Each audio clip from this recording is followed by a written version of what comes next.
Gente, bom dia para todo mundo. Vamos lá começar a nossa quinta-feira com a animação para estudar. Pô, dá uma animada e dá uma guinada para a gente estudar. Hoje nós vamos. Bruno, acho que agora está certo o conteúdo, viu? Ainda bem que vocês me lembram. Acho que foi você, né? Você, Rafael, que me lembraram daquele dia. A gente estudou a Declaração Universal dos Direitos Humanos, a estrutura, aqueles casos, o caso Lagrão, o caso Avena. Vimos a importância daqueles casos. E agora a gente vai começar o nosso conteúdo para a segunda VA, tá? Tem muita gente me perguntando, professora, a segunda VA vai ser totalmente presencial? Eu sei, amigo, mesmo tanto que vocês. Ontem nós fomos comunicados, ontem à noite, não sei exatamente como que vai ser, acredito que vai ter uma comunicação mais, vai chegar mais informações, até nosso diretor não tinha conhecimento de tudo, então ainda, eu estou igual vocês, não sei mesmo se vai Ontem ser... à noite que foi comunicado, acho que ao mesmo tempo para você, foi comunicado no grupo da liderança, né? E assim, foi só, inclusive o documento que eu recebi, eu passei para a turma. Foi só isso, simplesmente, Até não teve. agora eles devem reunir, fazer as reuniões e decidir como que vai ser. Não sei mesmo se vai ser uma segunda VA totalmente presencial ou se vai ser dividida. Não sei, tá? A gente precisa o diretor vai se inteirar, vai passar ainda. Nós temos aí 4 aulas, tá? Para a gente poder, contando com a de hoje, ficou um tempo mais curto, né? Mas temos 4 aulas até a segunda VA. E até lá acho que já resolveu isso aí, tá bom? Vamos seguir nosso conteúdo, porque a gente ganha mais do que ficar rodeando em cima disso aí. Bom, quem gosta de penal na sala? Eu gosto de penal. Quem mais aí gosta de penal? Daniel gosta de um penal. Nós vamos começar a estudar hoje um penal diferente, tá? O Vitor gosta de penal. É difícil não gostar de penal, né? A gente gosta de penal. Eu não casei com... Os dois Vitors gostam de penal. Eu não casei com penal. No penal a gente namora com ele durante a faculdade, no final a gente não sabe se a gente casa com ele. Eu não me casei com penal. Eu fui ter um contato mais com penal no doutorado, lá no Tribunal Penal Internacional. Foi o penal que eu tive mais. Mas o que acontece? Eu tive um contato com penal, porque assim que eu formei, eu estava muito penal. E até, eu já contei para vocês que eu até passei num concurso para delegado de polícia. Meu pai não deixou eu sumir, porque eu ia morrer, porque eu ia levar um tiro na cara, que eu ia me cortar com a própria faca de pão, enfim, aquela coisa toda. Meu pai conhece filho. E eu realmente não tenho o menor perfil, acho que precisa de ter perfil mesmo para atuar nessa área. Não tenho mesmo. E aí eu sempre quis ser advogada e crescer na carreira acadêmica, não mexido com isso. Mas estudei um pouco de penal, tenho um certo conhecimento aí na área penal. Mas esse penal que nós vamos estudar hoje não é um penal nacional, não é um penal interno. Hoje, nós finalmente vamos entrar naquele conteúdo que muitos de vocês às vezes me perguntam. Fala assim, professora, mas a gente está estudando um Tribunal Internacional de Direitos Humanos que a responsabilização é do Estado. O réu é o Estado. Até agora nós estudamos que quando um caso é levado para a Comissão Interamericana de Direitos Humanos, esse caso ele é uma ação que é ação de vítima contra Estado. E a gente estudou vários casos, Maria da Penha versus Brasil, Sr. Wong Ho-Wing versus Brasil. Existe o caso Comunidade Chucuru versus Brasil, Comunidade Saramaca versus Suriname, Steel Morris versus Reino Unido. Então, os réus sempre são os estados. E aí a gente pensa, gente, mas mesmo envolvendo crime, os réus vão ser os estados, se forem tribunal regional de direitos humanos, como o Sistema Interamericano de Direitos Humanos, o Sistema Europeu de Direitos Humanos, vai ser contra o Estado, é uma característica desses tribunais. Então, vai ser contra aquele país.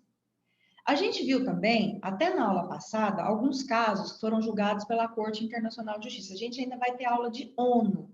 Nós tivemos aula até agora da Declaração Universal. Assim que a gente terminar o conteúdo de Tribunal Penal Internacional, ele é um pouquinho longo, vão ser umas 2 aulas, a gente vai ter a aula de organização não governamental, a ONU.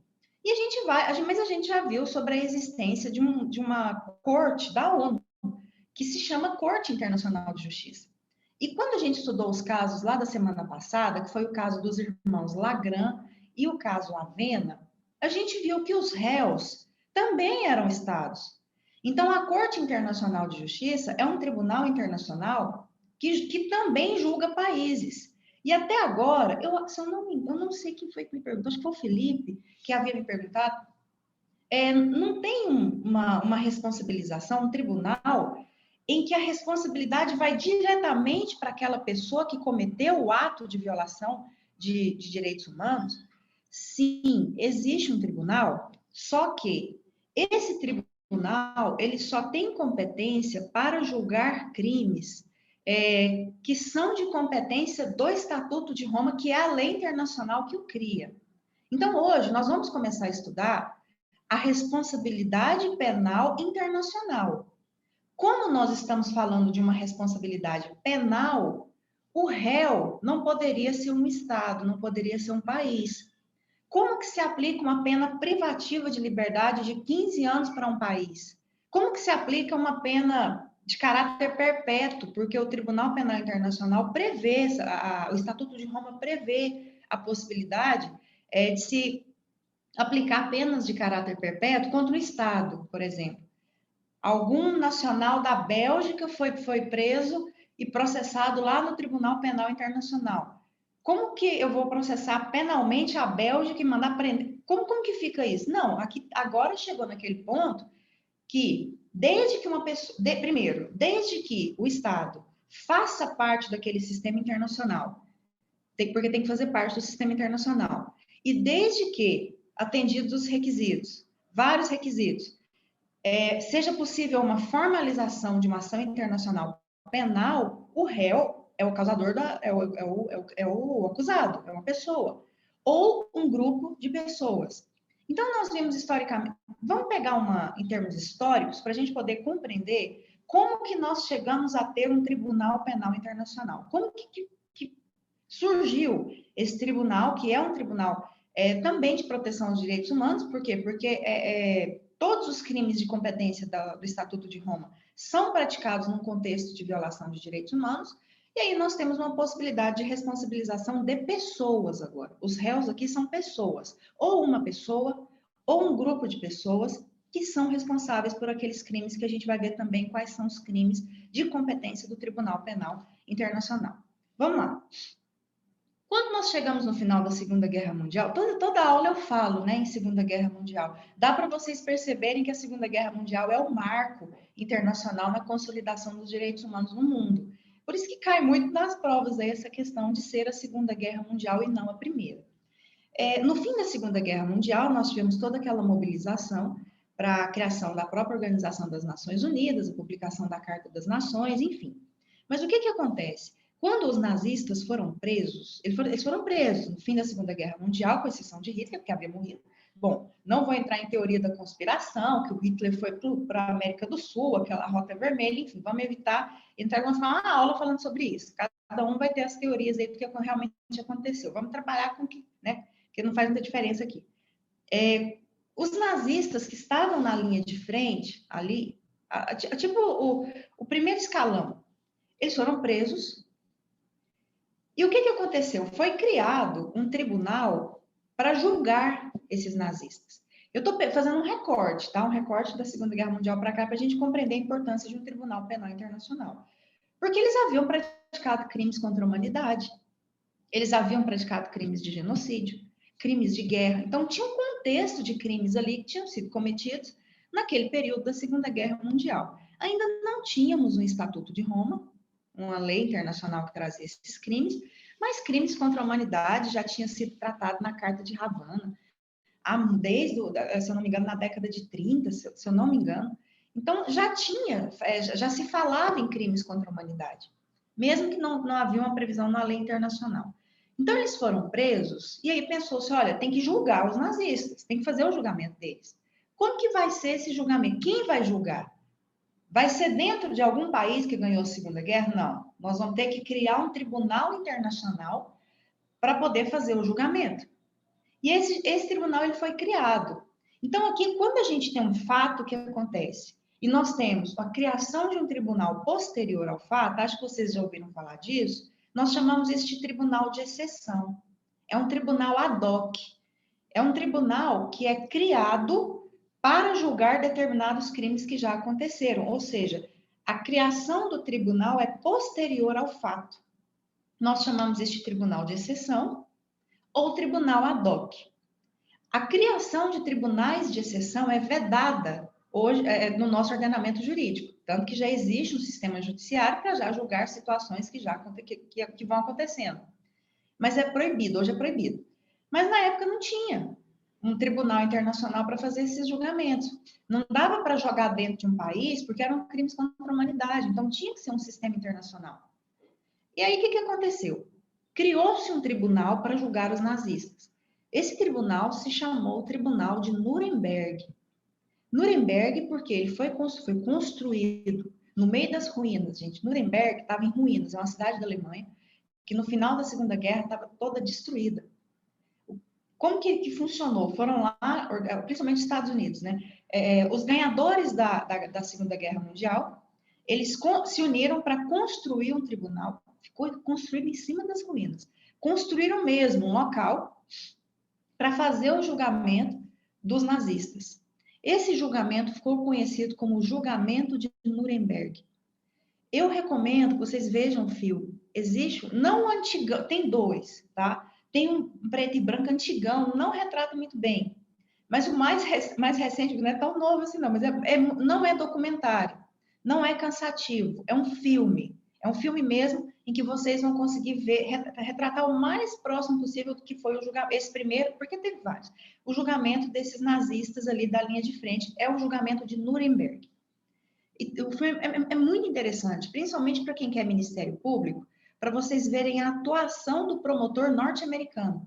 Porque como ele foi formado? Os juízes, eram 4 juízes dos países que ganharam a Segunda Guerra, os promotores, eram 4 promotores dos países que ganharam a Segunda Guerra, para fazer o julgamento dos nazistas, e eles tinham advogados. Também tem as teses de defesa para vocês verem o que eles alegaram como defesa. Eles alegaram, fizeram a defesa. É bem interessante para vocês verem como que foi esse julgamento. O que acontece? Quando se cria um tribunal de exceção, a partir do momento em que o julgamento é feito, eu não vou falar o resultado do julgamento para não dar spoiler aqui, mas acho que vocês podem imaginar o que aconteceu, né, nesse julgamento. O que tipo de penas que eles receberam. Mas quando você tem um tribunal de exceção, um tribunal que é criado, depois que acaba o julgamento, ele é extinto, ele é desfeito, porque ele foi criado só para fazer aquele determinado julgamento. Isso aconteceu com japoneses, depois criminosos, que foram considerados que praticaram crimes contra a humanidade. Então, muitos tribunais iam sendo criados para fazer o julgamento de pessoas que estavam cometendo aqueles crimes de altíssima complexidade e gravidade, considerados crimes contra a humanidade, crimes de genocídio, crimes de guerra. Então, isso era criado. Acontecia uma situação no mundo, criava-se um tribunal para julgar aquelas pessoas. Aí encerrava. Depois acontecia de novo, criava-se um tribunal para julgar aquelas pessoas. E a ONU foi fazendo isso por muito tempo. O que acontece? A gente chega em 1998. Antes já estavam organizando para sair essa lei internacional. Em 1998, é publicado um tratado com o nome de estatuto. Estatuto é um tipo de tratado. É publicado um tratado internacional em Roma.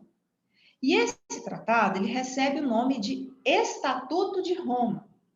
O Estatuto de Roma de 1998. Ele foi publicou aí, o Estatuto de Roma de 1998. 120 estados vão lá e se movimentam para fazer, na verdade, foram 148 estados envolvidos, mas, na verdade, 120 fizeram essa ratificação. O que o Estatuto trazia? Olha, esse Estatuto de Roma, o que ele previa?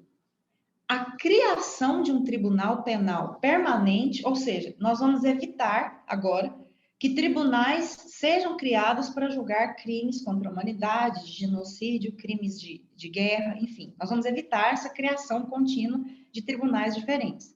Nós temos que criar uma corte permanente. Tem que existir um tribunal para ficar evitando criar esse tanto de tribunal.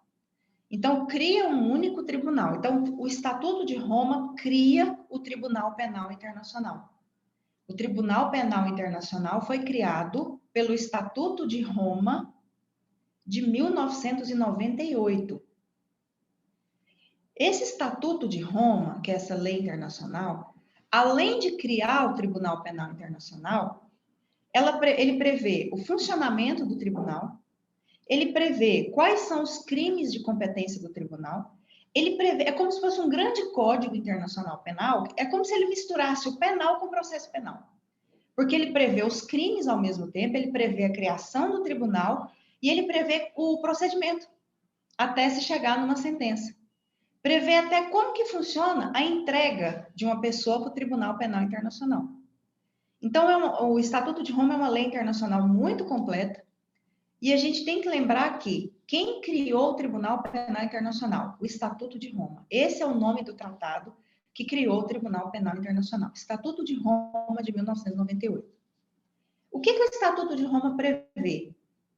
Que ele só vai ter vigência internacional, ou seja, vai ter validade no cenário internacional, depois que 60 estados ratificarem o Estatuto de Roma. Então, ele não teve uma aplicação já imediata. Todo o sistema internacional, ele cria uma forma de ver se vai ter adesão. Então, ele colocou essa condição. Depois que 60 estados ratificarem o Estatuto de Roma, aí o Tribunal Penal Internacional pode funcionar, aí as coisas podem acontecer, vai ter validade no cenário internacional. O que acontece? A vigência internacional do Estatuto de Roma só começou a valer mesmo em 2002. Depois que o 60 lá ratificou o Estatuto de Roma, ele começou a ter validade, e isso aconteceu em julho de 2002.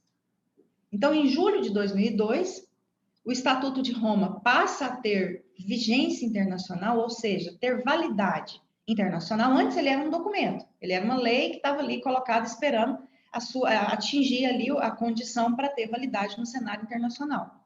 Então, o Estatuto de Roma é de 98, sim, mas a vigência internacional dele só começa em 2002. Como que fica?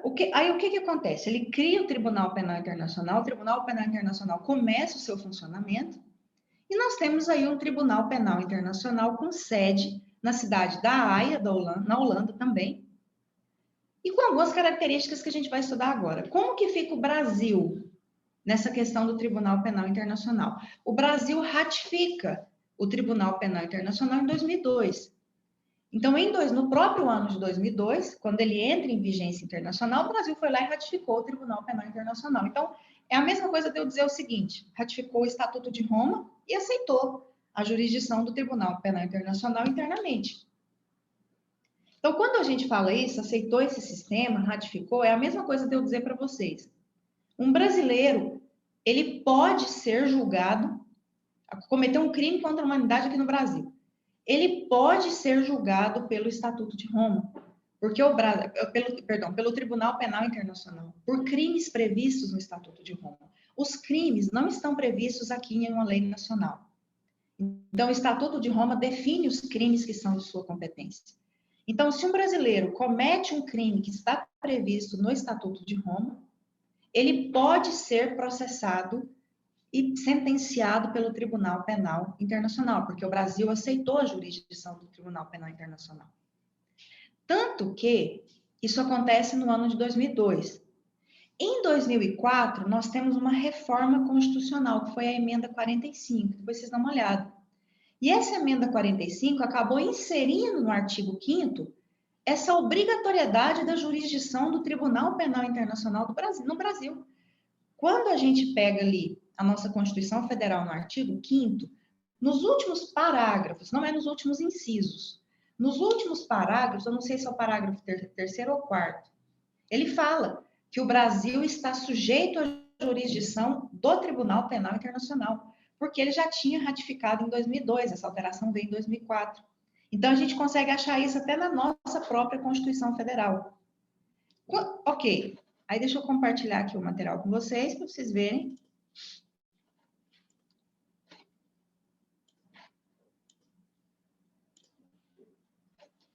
Aqui.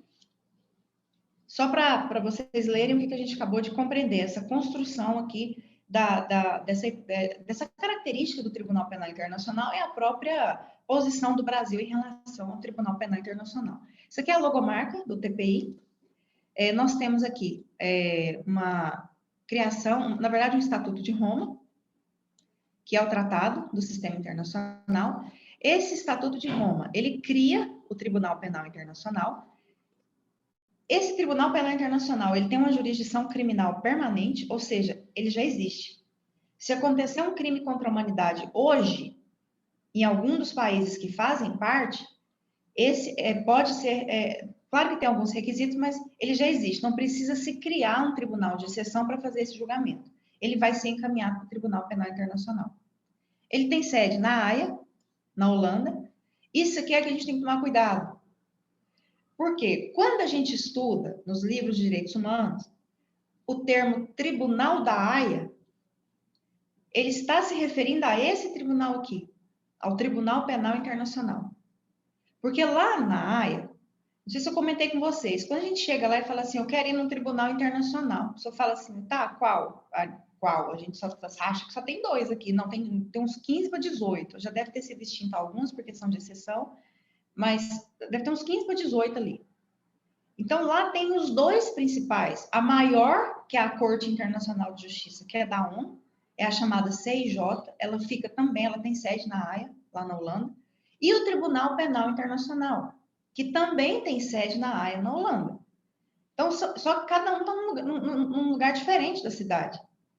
A CIJ, depois eu trago até uma imagem para vocês, fica dentro de um lugar, que é até um ponto turístico lá na cidade da Haia, fica dentro de um palácio, que se chama, parece um castelo mesmo, que se chama Palácio da Paz, é o Peace Palace. Ele é chamado de Palácio da Paz. Então, a CIJ fica dentro do Palácio da Paz. E parece um palácio mesmo. E o TPI, vocês vão ver uma foto que é totalmente diferente. Uma estrutura completamente moderna, totalmente diferente, fica do outro lado da cidade. Completamente diferente, vocês vão ver aqui. Esse é o Tribunal Penal Internacional.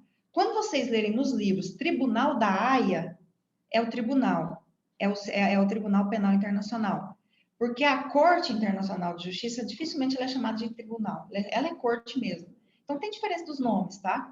Aqui é um tribunal penal, apesar que em inglês não muda nada, lá não muda. Eu estou dizendo os livros aqui no Brasil. Porque a gente chama de Tribunal Penal Internacional aqui no Brasil. Lá, a gente chama de... A gente até brincou na aula passada. Não lá. No cenário internacional, é o ICC. Então, quando vocês forem fazer pesquisa sobre o Tribunal Penal Internacional, se for olhar algum texto em inglês, ou for até olhar o site, vocês não vão achar o site do Tribunal Penal Internacional. Vocês vão encontrar o site do ICC, International Criminal Court. Então, lá é tudo corte, mas nos nossos livros, quando se referir a Tribunal da Haia, o livro vai estar se referindo ao Tribunal Penal Internacional. Ele foi aprovado por 120 estados, e olha aqui, ele entra em vigor internacional em julho de 2002, porque foi quando atingiu o quórum ali de estados que ratificaram o Estatuto de Roma, e ele passa a ter validade no cenário internacional a partir de 2002. E o Brasil? O Brasil ratifica, né, assinou o tratado em 2002 e internamente publicou o decreto de ratificação em setembro de 2002. Como assim publicou esse decreto de ratificação? Isso aqui é uma última fase do procedimento de ratificação de um tratado. Vocês vão compreender melhor o processo de ratificação de tratados na aula de Direito Internacional. Mas vocês vão se lembrar que para um Estado fazer parte de um sistema internacional ou aceitar uma lei internacional, tem que ter um processo de ratificação. Ou seja, tem que assinar esse tratado. Assinou o Estatuto de Roma em 2002. E aí ele colocou a validade internamente em 25 de setembro de 2002. Ou seja, no Brasil passou a ter validade a partir de 25 de setembro de 2002, a maioria dos países deixaram para fazer tudo isso em 2002, tá? Essa aqui é a sede do Tribunal Penal Internacional. Quando vocês olham aqui, observam, vocês estão vendo uma estrutura absolutamente moderna, completa. Gente do céu, só mantiveram uma única sala, que essa sala fica dentro do Tribunal Penal Internacional. Mantiveram essa única sala com essa arquitetura. Essa sala fica só fechada, só é aberta para eventos. Os julgamentos mesmo acontecem nas salas menores de julgamento. Dificilmente, isso aí é mais para evento mesmo, ou grandes julgamentos, que acontecem há muito tempo, e fica lá realmente fechado. Não sei se vocês andam acompanhando os julgamentos do Tribunal Penal Internacional, eles estão utilizando até parece uma cúpula eu não sei se é vidro ou acrílico. Os juízes ficam dentro eles estão fazendo presencial lá, Eles ficam cada um dentro dessa cúpulazinha de acrílico e todo mundo também fica super ali, né, tampado, para poder fazer os julgamentos. Então, está funcionando. Depois, sigam o Instagram do Tribunal Penal Internacional. Coloca no Instagram International Criminal Court. É um dos tribunais que tem mais movimentação no Instagram, os julgamentos. É bem interessante, tá? Para vocês verem. Então, é um lugar, assim, extremamente moderno, modernizado. Não parece mesmo a arquitetura da Holanda. O trem destoa. É difícil você não achar o Tribunal Penal Internacional quando você já está lá, tá? Porque aí a gente vai lembrar do problema da semana passada que eu falei para vocês. Quando você anda na cidade, é difícil não achar o Tribunal Penal Internacional. Lá parece aqueles locais futuristas. Para você entrar, você tem que colocar tem casa até de leitura. Não, é um negócio assim, parece que você entra, uma porta vai abrindo. Se você andar tem um negócio que a gente anda lá, faz um reconhecimento de longe, você já vai entrando. Eu falei, gente, uma hora vai ser um robô aqui, vai começar a fazer as... Eu não vi um teclado lá. Tudo que a gente fazia lá era tudo... Isso tem o quê? Deve ter uns 5 anos, mais ou menos, 5 para 6 anos. Nem teclado. Quando falava assim, cadastra essas petições aqui, eu olhava, só tinha uma tela na minha frente. Eu falei, tá, mas como é que eu vou cadastrar isso aqui? Não, você vai ver, você vai... Eu falava, gente, isso aqui existe na Holanda, tudo na Holanda é velho. Enfim, é tudo muito antigo. E o Tribunal Penal Internacional com essa arquitetura bem modernizada mesmo. Bom, vamos falar um pouquinho dessas características do Tribunal Penal Internacional. Então, vamos lá. Primeira coisa, é a sua independência. O Tribunal Penal Internacional é um tribunal independente. Olha, a gente não pode falar isso em relação à CIJ, porque a CIJ é ligada à ONU. Então, ela realmente tem uma ligação com a ONU. Não dá para eu afirmar, por exemplo, que a Corte Internacional de Justiça é totalmente independente. Aí vem a primeira pergunta. Mari, o TPI é ligado à ONU? Não, ele não é ligado à ONU. Ah, mas como que ele funciona sem estar ligado a uma organização maior? Ele tem um orçamento próprio. Ah, mas de onde vem o dinheiro para esse Tribunal Penal Internacional funcionar? Como que ele se mantém? Como que ele funciona se ele não é ligado a nenhuma organização internacional, ou a nenhum organismo internacional? Porque ele tem orçamento próprio, ele tem receita própria. E de onde que vem esse dinheiro? Dos países que fazem parte que assinaram o Estatuto de Roma. Então, quando você pega lá no orçamento do Estado, do país, você vê lá um valor que é destinado para a ONU, você vai achar separado um valor que é destinado para o Tribunal Penal Internacional. Então, o dinheiro ele vai direto, ele não passa pela ONU. Por exemplo, a CIJ, como que ela se mantém? Por orçamento da ONU, porque ela é um órgão ligado à ONU. Agora, o TPI, ele é totalmente independente. Quem toma as decisões envolvendo o TPI? Os estados que fazem parte, todos eles, por maioria. Então, não tem uma ordem superior de alguém, da ONU, é totalmente independente. Ele se mantém. Então, ele recebe um valor anual e ele faz a distribuição desses valores para manter os juízes, para manter a procuradoria, porque a gente vai compreender o funcionamento do Tribunal Penal Internacional, para manter as investigações, para fazer a manutenção da estrutura. São valores altíssimos que cada país que faz parte encaminha, né, paga anualmente para o Tribunal Penal Internacional. Como os Estados Unidos não fazem parte do Tribunal Penal Internacional, maior orçamento aí não tem. Mas são 120 estados que fazem parte. Então, dá para manter bem a estrutura e o funcionamento do Tribunal Penal Internacional. Um problema que nós temos, porque o que acontece? Como todo o sistema penal, aqui quem faz as denúncias não são as vítimas ou familiares de vítimas, porque aqui geralmente as vítimas já morreram. Ou não, tem crimes aqui que as pessoas continuam vivas. Mas aqui, quem formaliza a denúncia não somos nós pessoas. O que nós fazemos? Nós fazemos pedidos de investigação. Vocês estão no 4º período, não sei se vocês já estudaram processo penal, mas quando vocês forem estudar o processo penal aqui internamente, o que acontece? Quando um crime público, quando vai ter uma denúncia de um crime público, quem faz essa denúncia, crime de ação pública, é o promotor ou a promotora, é o Ministério Público, existe um órgão que oferece a denúncia para o juiz. Então, não são os familiares das vítimas. A família da vítima pode entrar como assistente da acusação. Mas quem faz a acusação é o Ministério Público, é o promotor ou a promotora de justiça. No Tribunal Penal Internacional não é diferente. Porque o que acontece? Nós temos ali um corpo de juízes, eles não podem formalizar as denúncias, porque eles vão julgar. Então, tem que ter um órgão acusatório dentro do Tribunal Penal Internacional. E esse órgão acusatório do Tribunal Penal Internacional, ele se chama Procuradoria. A Procuradoria do Tribunal Penal Internacional, ele se assemelha muito ao Ministério Público aqui no Brasil. Lá dentro dessa Procuradoria, olha como que funciona. Mas como que essa Procuradoria fica sabendo dos crimes que estão acontecendo dentro dos países? Bom, geralmente os crimes de competência do Tribunal Penal Internacional são crimes de grande repercussão internacional. Então, nós temos aqui a competência para crimes contra a humanidade, para crimes de genocídio, para crimes de guerra, para crimes de agressão. Então, geralmente são crimes. É claro que se a Procuradoria tomar conhecimento, ela pode, de ofício, já iniciar um processo de investigação. Agora, para poder ver se vai oferecer essa denúncia. Tá, mas aí vem a pergunta. Qualquer pessoa pode encaminhar. Vamos supor que a Rosana ela toma conhecimento da ocorrência de um crime que ela entende que é um crime de competência do Estatuto de Roma. E aí o que acontece? Ela vai e fala, como que eu encaminho isso? Eu posso encaminhar isso para a Procuradoria para pedir uma investigação? Qualquer pessoa pode encaminhar para a Procuradoria do Tribunal Penal Internacional pedidos de investigação pelos crimes de competência do Tribunal Penal Internacional. Qualquer pessoa. Mas precisa ser advogado? Não. Precisa ser ligado a uma ONG? Não.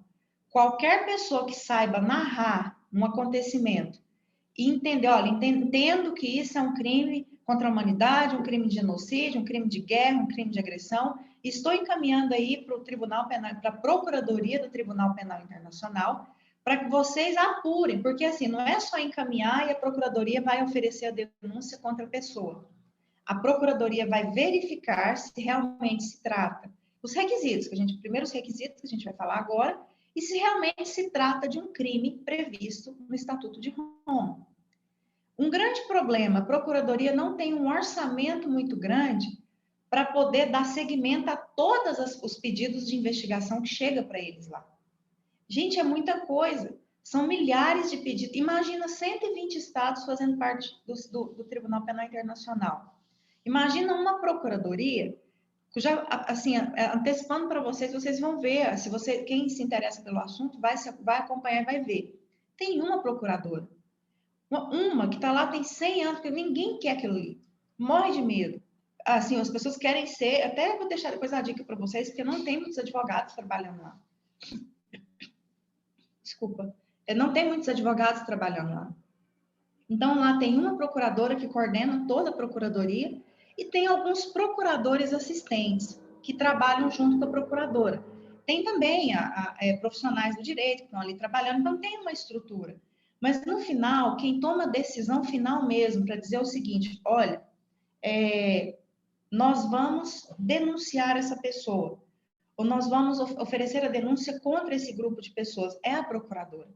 Então, é ela que toma aquela decisão final mesmo de forma, olha, nós recebemos um pedido de investigação, nós realizamos essa investigação e realmente constatamos que está acontecendo ou aconteceu um crime contra a humanidade, um crime de genocídio, um crime de guerra, um crime de agressão lá naquele determinado país. Ele faz parte do Estatuto de Roma. Então, nós vamos formalizar uma denúncia contra essa pessoa, contra essas pessoas. Aí a procuradora assina essa denúncia, ela ou alguém faz, é uma denúncia muito simples, não é nada de 40 páginas, 50 páginas, enfim, as denúncias são mais simplificadas, ela formaliza, assina e isso é encaminhado para um dos juízes do Tribunal Penal Internacional. Então, a decisão mesmo ali de falar, nós vamos começar um processo, uma ação internacional penal contra uma pessoa ou contra um grupo de pessoas, é da procuradora, palavra final. E aquilo formaliza-se e vai para um dos 18 juízes que a gente vai ver aqui, a composição, que vai dar seguimento até chegar numa sentença, ou seja, a pessoa vai ser processada perante o Tribunal Penal Internacional. Então, é um tribunal independente, é um tribunal que não está ligado a nenhum organismo internacional, que tem autonomia para tomar suas próprias decisões com orçamento próprio, e os valores vêm dos estados que fazem parte do Tribunal Penal Internacional anualmente, é um pagamento anual, tá? Outro requisito para a gente ter uma ação no Tribunal Penal Internacional, ele tem um caráter subsidiário, também chamado de caráter complementar. O que significa essa complementariedade do Tribunal Penal Internacional?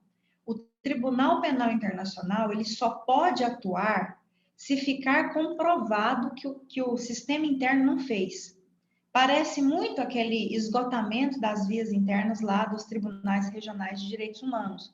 Então, o que tem que ficar comprovado? Que os estados, onde aconteceu aquele crime, que os estados não foram, eles foram totalmente incapazes, ou seja, o sistema foi tão falho que não foi capaz de responsabilizar os criminosos que praticaram aqueles crimes.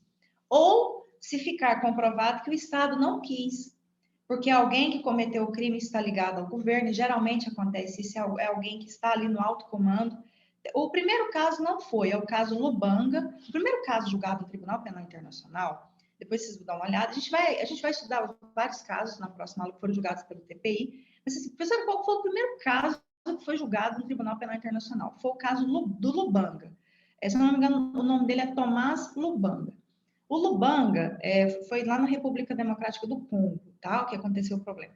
Tem muitos casos de Uganda e do Congo lá no Tribunal Penal Internacional. Então, o que aconteceu?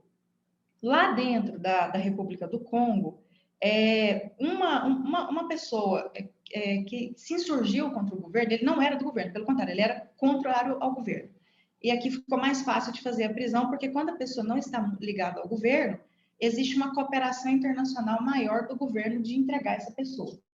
Então, ele era considerado um rebelde em relação ao sistema de governo. E o que o Lubanga fez? Ele recrutava crianças para trabalhar nos quartéis que ele criou, vários quartéis dentro do país, para fazer ataques ao governo, matar pessoas, enfim, um monte de coisa. Mas o problema maior foi o quê? O problema maior foi ele recrutar essas crianças, ele pegava os meninos, ele sedava os meninos, ele pareciam uns robôs. Eu não sei se vocês se lembram de ver isso acho que estava até no Fantástico, no Globo Repórter, alguma coisa aí apareceu, tá? As crianças elas pareciam robôs.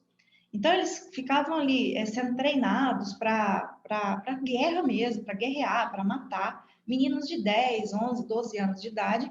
E as meninas que ele tirava da sociedade e colocava dentro desses quartéis e matava as famílias, elas eram utilizadas como escravas sexuais dos chefes dos quartéis. Então, foi um negócio muito complicado lá que foi feito.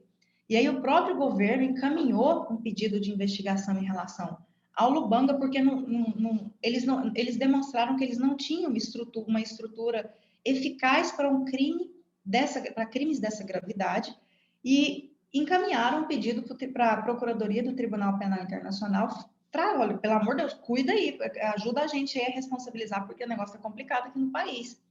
E aí o que aconteceu? Foi feita uma ação internacional dentro do Tribunal Penal Internacional. Na época, a Procuradoria entendeu que realmente se tratava de crimes contra a humanidade, crimes crimes de guerra, enfim, tinha todo um contexto ali. E o Lubanga, ele foi condenado, foi a primeira condenação do Tribunal Penal Internacional. Ele recebeu 14 anos. Na época, muitas pessoas criticaram por entenderem que a pena tinha sido baixa, considerando a gravidade do fato. Mas ele recebeu 14 anos de prisão lá no Tribunal Penal Internacional. Aí vem aquelas perguntas assim, como que funciona isso? Onde ele fica preso? Como que funciona? Ele pode ficar preso, na verdade, ele precisa estar preso provisoriamente, isso facilita muito a condução do processo no Tribunal Penal Internacional. Mas onde ele fica preso? No país onde ele está ou lá? Lá no Tribunal Penal. Então, ele é preso, ele fica preso, a pessoa fica presa provisoriamente no Tribunal Penal Internacional. O TPI também, dentro daquele prédio que vocês viram, tem celas para presos provisórios, não é para prisão definitiva, então tem as celas lá internamente, né, na parte de baixo ficam as celas, e as pessoas ficam presas lá dentro do Tribunal Penal Internacional aguardando seu julgamento. Então, tudo acontece ali dentro. E depois que essa pessoa é sentenciada, vamos supor, ele pegou 14 anos de prisão, então a pessoa pegou 30 anos de prisão, onde ela é presa? Só recomenda-se que não seja não fique presa no estado de origem, porque eles entendem que pode ter algum benefício, alguma coisa. Então, o que acontece? O Tribunal Penal Internacional, gente, ele funciona muito com cooperações internacionais. Primeiro, do Estado que faz parte, né, que está sendo julgado, que a pessoa está sendo julgada.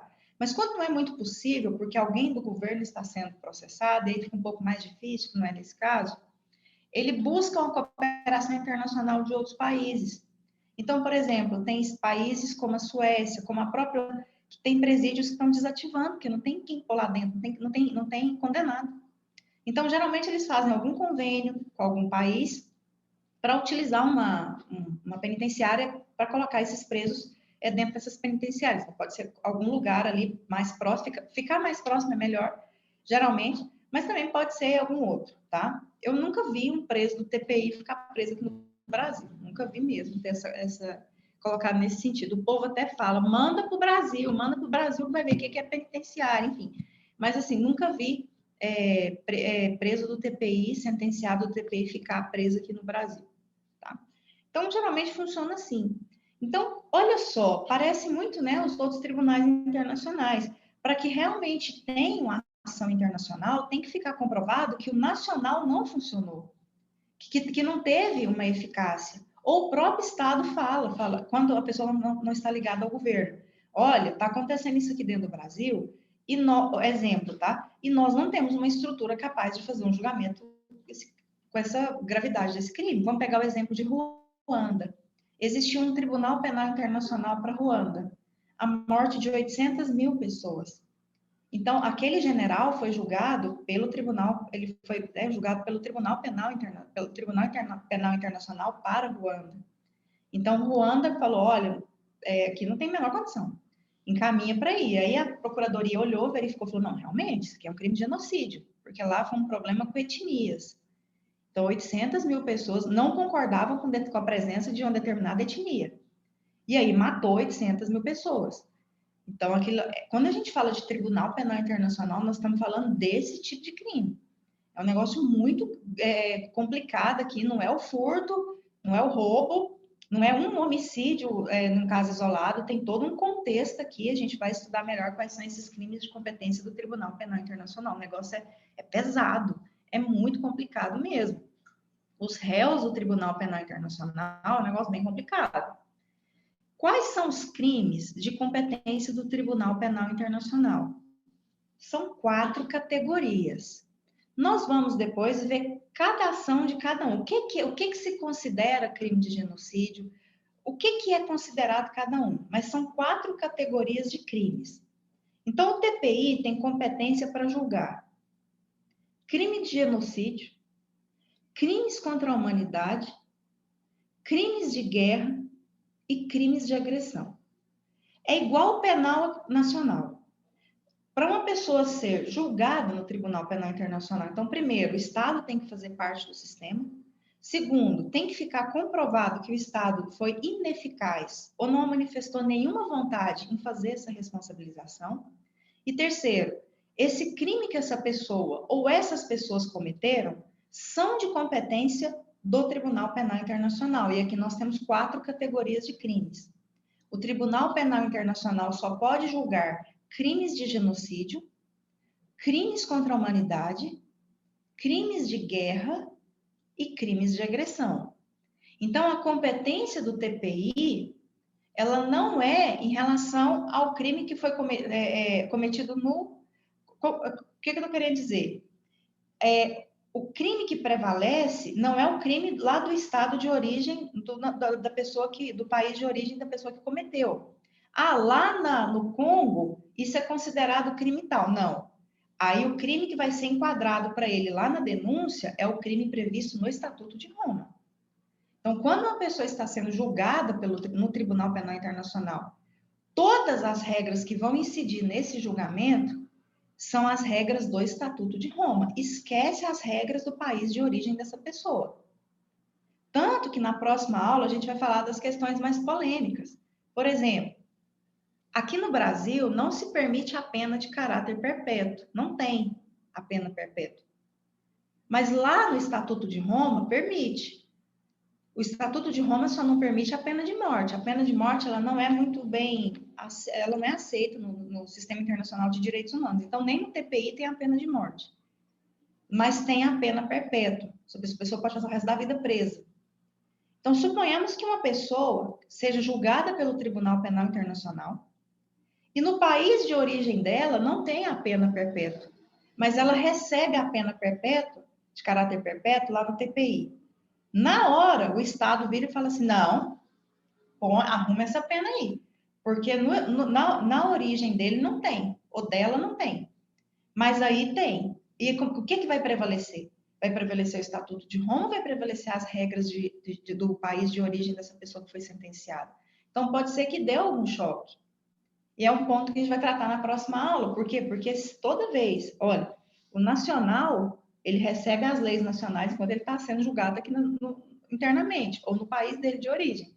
Mas uma vez que o Tribunal Penal Internacional começa a entrar em ação, a Procuradoria formaliza essa denúncia, um juiz aceita, e isso vira uma ação internacional penal contra uma pessoa, vocês podem ter certeza que todas as regras que vão incidir na formalização da denúncia, nos crimes que foram cometidos, na condução do processo, na defesa, na forma de defesa, na sentença, no cumprimento da pena, tudo é de acordo com o Estatuto de Roma. Esquece as regras do país de origem dessa pessoa que cometeu esse crime. Só vai prevalecer o Estatuto de Roma, tá? É aquela questão, professora, mas isso não violaria a soberania do país? Enfim, é aquela velha história que a gente fala desde o início do semestre. A partir do momento que um sistema internacional ele entra em vigor, na verdade ele passa a existir, não tem nenhuma lei que obriga um Estado a fazer parte daquele sistema. Mas a partir do momento em que o Estado faz parte daquele sistema, ele é obrigado a seguir as regras daquele sistema. E o Estatuto de Roma é extremamente fechado e rígido para isso. Se começamos uma ação internacional contra uma pessoa ou contra um grupo de pessoas, as regras que vão prevalecer vão ser as regras do Estatuto de Roma. Esquece as regras do país dessa pessoa. O que vale agora é o nosso sistema internacional, tá? Então, nós temos aqui essa competência. Eu sempre falo 4, né? Depois eu vou explicar para vocês esses 4, vocês nunca vão esquecer. Quem pode ser processado no Tribunal Penal Internacional? Pessoas físicas maiores de 18 anos. Então, quem pode ser processado no Tribunal Penal Internacional? Pessoas físicas maiores de 18 anos. Parece muito uma regra aqui no Brasil. Porque aqui também, no sistema penal comum, pessoas maiores de 18 anos. Porque aqui no Brasil, abaixo de 18 anos, tem uma justiça especializada que se chama o Juizado da Infância e Juventude. Lá não tem isso. Então, pessoas físicas maiores de 18 anos são as pessoas que podem ser responsabilizadas, sentenciadas no Tribunal Penal Internacional. Abaixo de 18 não pode. E outra característica dos crimes do Tribunal Penal Internacional. Vocês já viram, vocês já estão penal, vocês já começaram a estudar. Processo penal que ainda não. Então, vocês já viram que crimes, com algumas exceções, os crimes têm um prazo prescricional. Vai depender da pena, para quanto tempo tem para poder fazer esse processo. No Tribunal Penal Internacional, esses crimes aqui, eles são imprescritíveis. Não tem prescrição no Tribunal Penal Internacional. Então, lá os crimes são imprescritíveis. Vamos colocar há uns 10 anos aconteceu um crime. Há 15 anos aconteceu um crime num estado, um crime contra a humanidade num estado que faz parte do sistema do Tribunal Penal Internacional, do TPI. Daqui 10 anos pode ter ação, se a pessoa estiver viva, pode. Porque os crimes são imprescritíveis. Então, e isso precisa, porque o que acontece? Falando em termos práticos agora. Qual que é o órgão? Porque como que funciona o TPI? O TPI, ele funciona por meio de uma procuradoria, que é quem faz a investigação e oferece a denúncia. E tem uma composição aqui de 18 juízes. Então, o Tribunal Penal Internacional tem um corpo de 18 juízes, ele tem uma procuradoria, essa procuradoria tem um procurador-chefe e procuradores assistentes, e pessoas que trabalham ali naquela procuradoria para auxiliar, e tem o corpo de juízes e tem as secretarias que auxiliam a procuradoria e auxiliam os juízes. Aí nós temos uma questão. Como que funciona? Gente, tem um autor que chama Antônio Casseri. Antônio Casseri escreve muito sobre o Tribunal Penal Internacional. Quem gosta muito de estudar o TPI, o Antônio Casseri escreve muita coisa do TPI. Ele tem artigos tanto em inglês, em português, dá para vocês lerem muita coisa. E até ele chama o Tribunal Penal Internacional de um gigante sem braços e pernas. Porque o Tribunal Penal Internacional realmente é um gigante. Ele tem o poder de julgar e condenar pessoas por crimes, assim, terríveis, terríveis. E ele tem estrutura para isso. Agora, ele não tem braços e pernas. O que é que ele quis dizer com isso? Um dos maiores problemas do Tribunal Penal Internacional. Eu falei para vocês que o Tribunal Penal Internacional tem uma procuradoria, que é quem recebe os pedidos de investigação de todos os países que fazem parte, tem um corpo de juízes e tem as secretarias que vão auxiliá-los. Ok, e tem a estrutura física. Mas até agora, eu não falei para vocês que o TPI tem uma polícia própria. Porque quando a gente fala em investigação, e fala, olha, é a procuradoria que faz a investigação, como que funciona isso? Não tem uma polícia. Então, não tem um sistema policial do Tribunal Penal Internacional.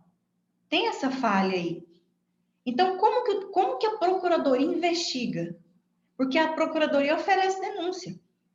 Mas como que ela vai investigar um crime que aconteceu no Congo, ou em Uganda, ou aqui no Brasil?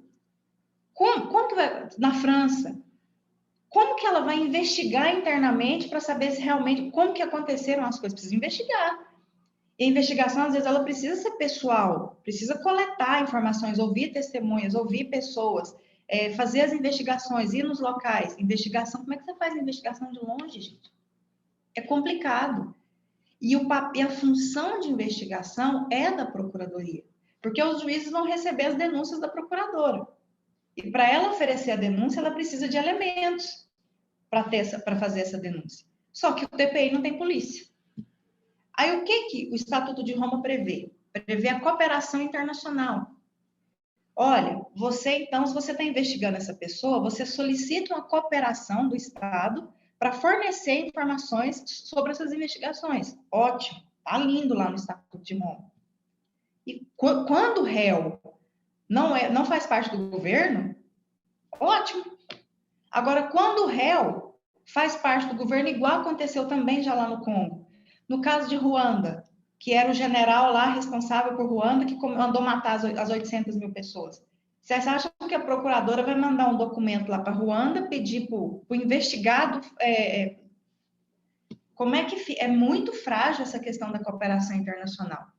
Então, o Tribunal Penal Internacional, quando ele vai investigar pessoas que estão ligadas ao governo, que não vão oferecer essa cooperação internacional, ele acaba pedindo para outro país enviar uma equipe, pelo menos um pouco ali de pessoal, de estrutura pessoal, de pessoas policiais, e custeia o envio dessas pessoas para determinados países para poder fazerem essas investigações.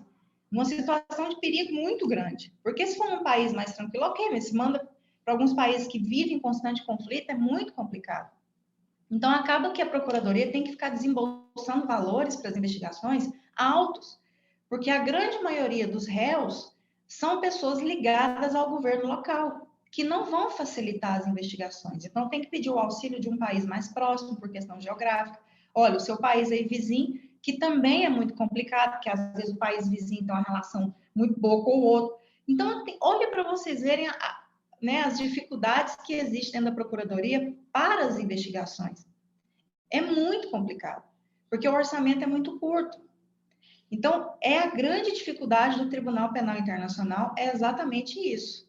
Esse sistema de investigação. Por quê? Porque o TPI não tem uma polícia própria para investigação. E a Procuradoria é muito pequena, em termos de pessoal, para fazer isso se sair se deslocando. Então, o correto seria seguir o Estatuto de Roma, a cooperação internacional. Estado, eu vou precisar da sua polícia para investigar aí dentro. Ótimo, quando não é ligado ao governo, porque se for, ninguém vai oferecer essa ajuda para fazer essas investigações, e aí o TPI tem que sair buscando em outros países essa cooperação para fazer essa investigação ali dentro daquele país. Então, funciona mais ou menos assim. Investigação é sigilosa, a pessoa entra lá, quando vê, já está sendo investigado. Enfim, então essa é a grande dificuldade da Procuradoria. Tá, então vamos supor que... e se for uma situação que a Procuradoria não está sabendo, o que acontece? É o que mais acontece. Porque não dá para saber bem o que está acontecendo ali dentro daquele país ou dentro daquele estado que faz parte do Tribunal Penal Internacional.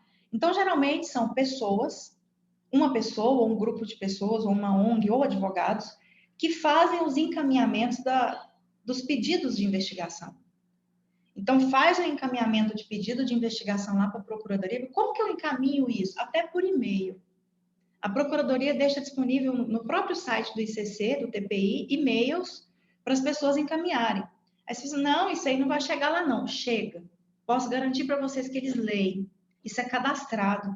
Como que funciona? Vocês podem mandar por correio, vocês podem mandar por e-mail, vocês podem ir lá levar. Se um dia vocês tiverem oportunidade de ir e quiserem fazer um tipo de denúncia.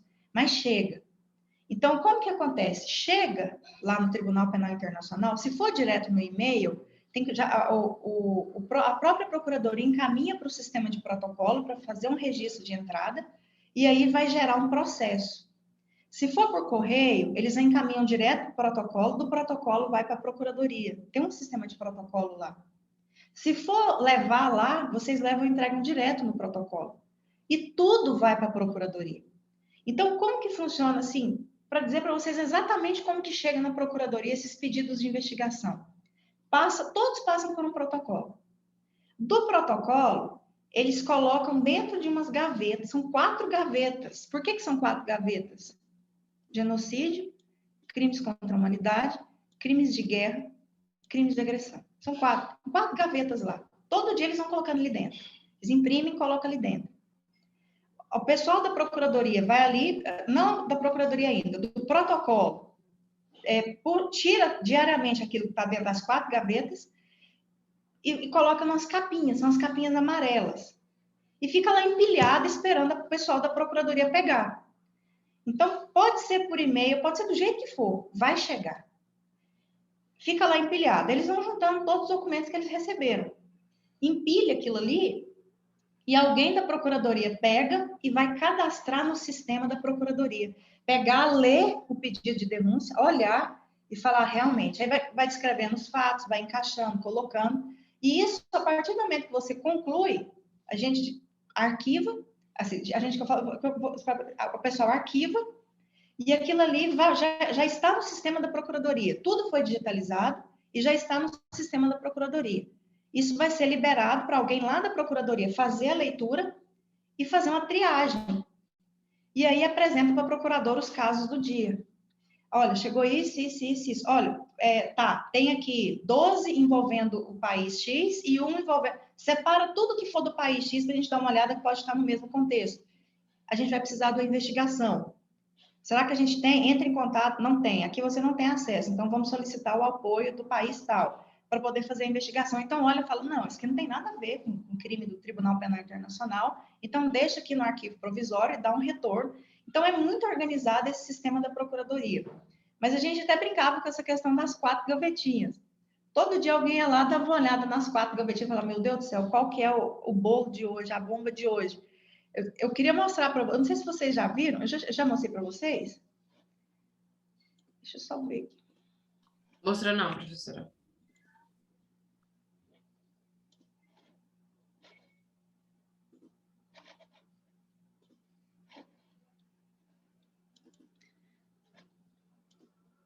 Eu queria que vocês vissem. Quando estiver tão bom, né? Facilita tanto.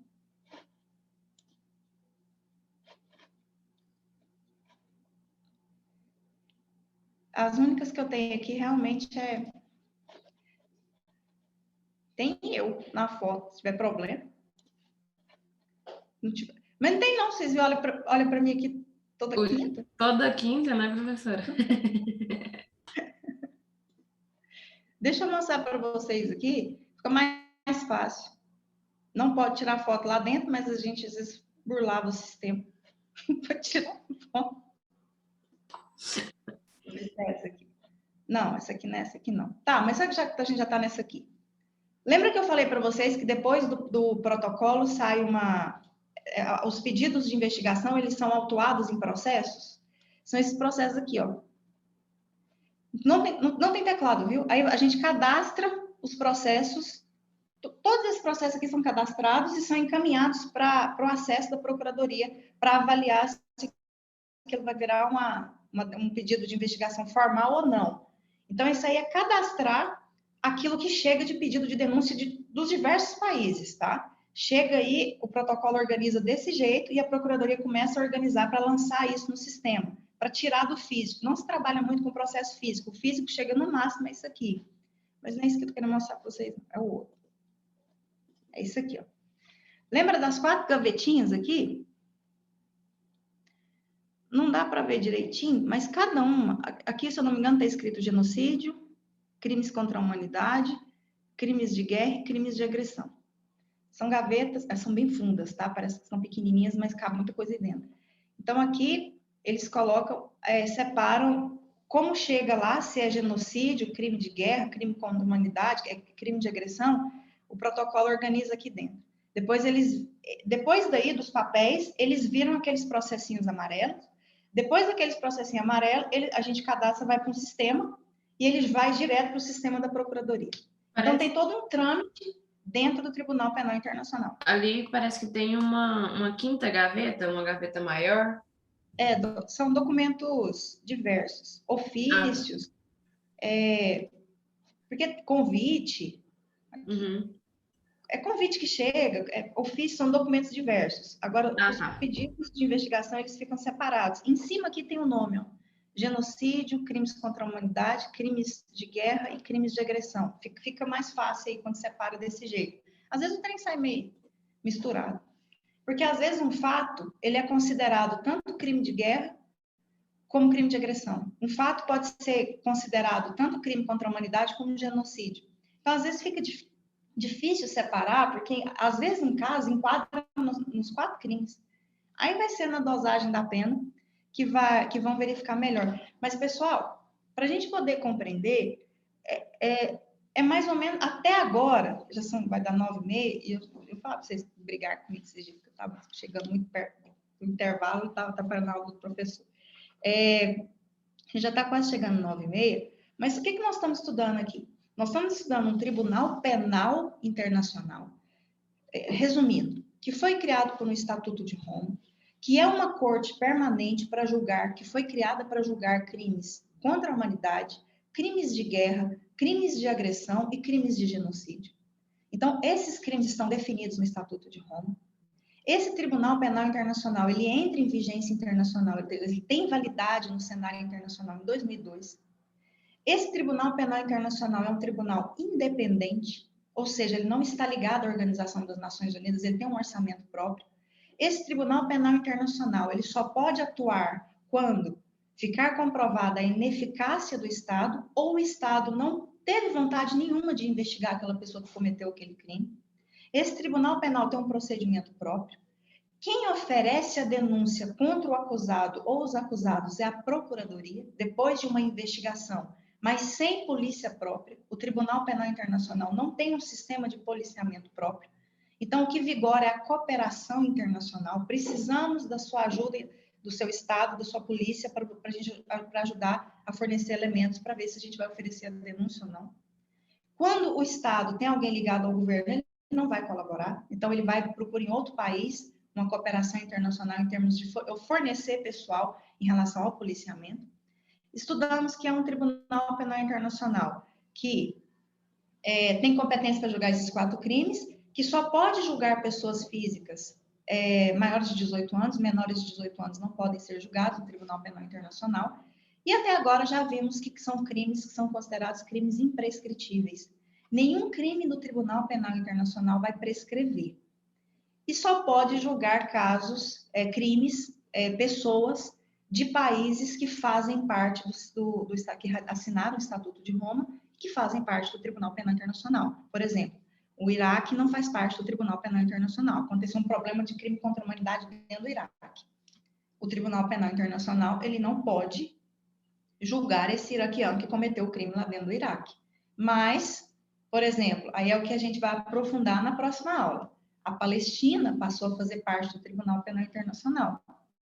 Então, quem está cometendo crime dentro da Palestina, a procuradora já avisou no começo desse ano que vai começar a mexer e investigar os crimes que estão acontecendo dentro da Palestina. Ela já avisou, mesmo que sejam iraquianos que estejam cometendo o crime dentro da Palestina, porque a Palestina faz parte do Tribunal Penal Internacional. Então, essas questões, assim, mais pontuais, vão surgir as dúvidas, porque a gente vai estudar quais são os crimes contra a humanidade, os crimes, o que é crime de genocídio, a gente vai estudar. E vocês vão começar a relacionar alguns fatos que vocês vão ver no mundo. E aí vai vir a dúvida, professora, por que não investigou até hoje a questão do terrorismo que acontece nos países? Por que não tem uma investigação ainda? Qual que seria essa relação da ONU em autorizar ou não? Então, a gente vai aprofundar no estudo do Tribunal Penal Internacional até a gente chegar no que há de mais atual em termos de discussão do Tribunal Penal Internacional, inclusive o ecocídio. Então, a gente vai, e na próxima aula eu compartilho com vocês aqui, para vocês verem como que é um pedido de investigação, é um modelo de um pedido de investigação. Como que vocês fariam um pedido, como que é feito esse pedido de investigação para a Procuradoria do Tribunal Penal Internacional, para vocês poderem ver. Só lembrando que os idiomas oficiais do TPI é o inglês, o francês e o alemão. Lá não tem o espanhol. Qualquer pedido de investigação que vá ser feito para o tribunal, para a procuradoria, vai ter que estar escrito em inglês, em francês ou no alemão. Não adianta mandar em português, não vai adiantar, porque não tem ninguém para traduzir isso em português, para o inglês. Então, tem que usar os idiomas oficiais do tribunal. E os idiomas oficiais do TPI, inglês, francês e alemão, tá? Mas aí a gente vai ver o procedimento lá na frente, as sentenças, enfim. Isso é só para a gente começar a compreender o Tribunal Penal Internacional, para vocês poderem saber aí como que funciona essa logística do TPI, tá? Povo, alguma dúvida? Até aqui?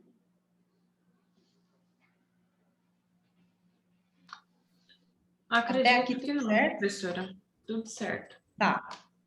Esse aqui a gente introduziu o Tribunal Penal Internacional, e na próxima aula a gente fecha aí, principalmente com o estudo de alguns casos que foram julgados pelo Tribunal Penal Internacional, tá? Bom, só lembrando para quem entrou depois, manda para o meu WhatsApp até amanhã, porque eu vou mexer no final de semana. Se vocês, aquelas questões aí que vocês viram que vocês marcaram certo e no sistema apareceu que estava errado, o negócio estava certo, manda para mim, teve um problema mesmo, não sei explicar o que é. Eu sei que teve gente que fez na primeira tentativa, deu, na segunda já apareceu outra resposta, não sei mesmo o que houve. Mas eu acho que são 3. Vê aí direitinho e me manda, para eu poder pontuar manualmente aqui para vocês, tá? Qualquer coisa, a Rafaela tá aí, qualquer pessoa, deixei meu telefone aí, pode mandar. Vou colocar, Daniel. Daniel, eu acho que Eu acho até que tá esse slide já tá, professora. já está lá, né? Na verdade, tem que trocar e colocar o negócio da Declaração Universal. Esse é na aula 9. Ele ficou lá na aula 9, ele já está lá, tá? Uhum. Aí eu vou repetir e colocar ele na aula de hoje, ok? Mas se você acessar o AVA, ele já vai estar lá. Ele está disponível na aula passada, porque eu fiz uma troca de conteúdo. Eu vou colocar no ciclo 2. É porque na aula passada eu achei que a gente ia estudar TPI, na verdade era Declaração Universal. E aí as meninas me avisaram aqui. Mas eu vou colocar de novo lá no ciclo 2. Mas ele está lá na semana 9. Dá uma olhadinha lá se vocês já quisessem antecipar aí. Pessoal, muito obrigada pela presença de vocês aqui na aula. Como eu havia falado, a gente foi avisado ontem à noite, aí os professores de hoje falaram que poderiam fazer na forma remota. Na próxima aula a gente já organiza para fazer da forma que a instituição já determinou para nós. E é isso. Muito obrigada pela presença de vocês. Uma excelente semana para vocês, com muita saúde. Para vocês, para a família de vocês. Qualquer coisa que vocês precisarem, me manda aqui diretamente no meu WhatsApp, que eu resolvo mais rápido em relação a algum problema de nota, tá? É isso. Tchau, professora. Bom Tchau, final de muito semana. obrigada. Boa restinho de semana e final de semana.